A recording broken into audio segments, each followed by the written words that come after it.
Usulan rancangan undang-undang larangan minuman beralkohol mulai dibahas di Badan Legislasi DPR Republik Indonesia. Majelis Ulama Indonesia mengimbau agar pemerintah dan DPR mempertimbangkan kebijakan yang terbaik bagi masyarakat dan menghindari konflik kepentingan.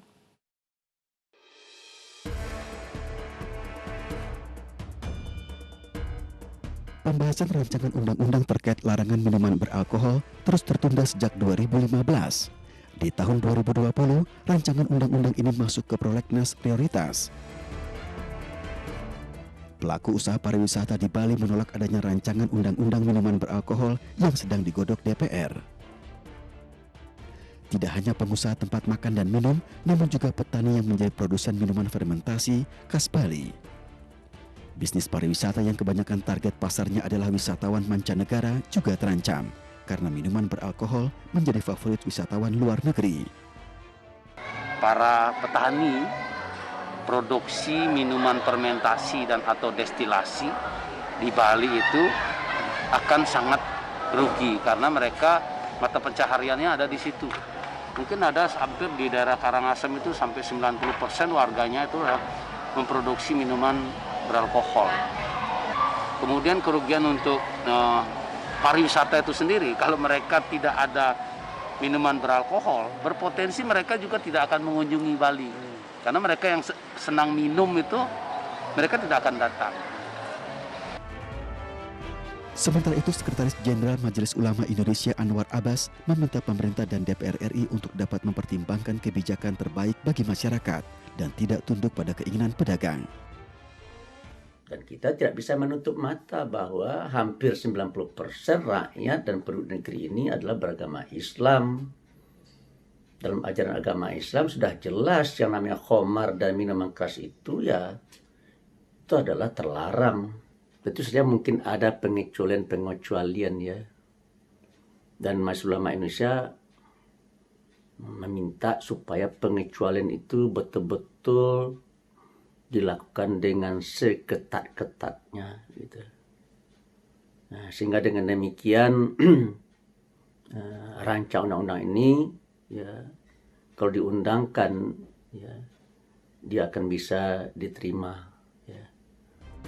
Anggota Badan Legislasi Fraksi Partai Keadilan Sejahtera menyebutkan jika devisa negara dari cukai minuman beralkohol hanya 5% setiap tahunnya atau hanya 7 triliun rupiah. Nominal ini dipandang tidak berbanding lurus dengan angka kriminalitas yang disebabkan oleh minuman beralkohol yang mencapai 58%. Cukai yang dihasilkan dari minuman keras itu tidak besar, hanya kurang lebih sekitar 5% setiap tahunnya. Dan 5% itu kurang lebih sekitar 5-6 triliun. Artinya kalau kita mendapatkan kompensasi uang sebesar 6 hingga 7 triliun katakanlah, tetapi kemudian nyawa anak-anak muda, moralitas anak-anak muda kita, generasi muda kita semakin kurang, tentu terlalu sumir kalau kemudian kita mengatakan itu adalah sesuatu yang dibuat-buat.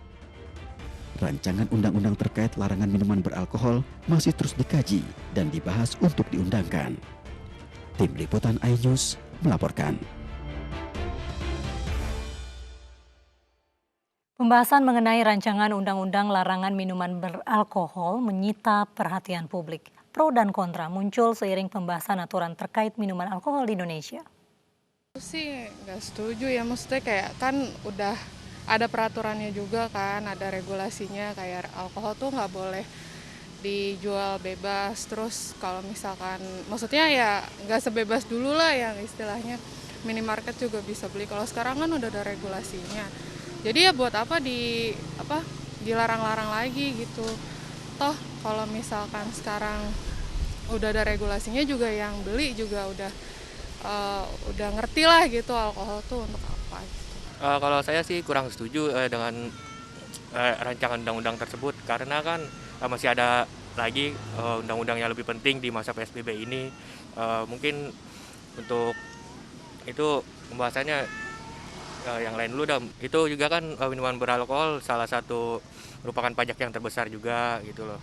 Iya, kalau misalkan mau diberhentikan atau ditutup ya sekalian aja gitu loh, tutup pabriknya gitu.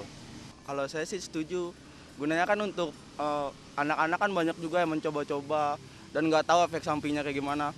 Tapi kalau terlalu denda yang terlalu besar kan kasihan juga untuk anak-anak yang cuma coba-coba gitu loh.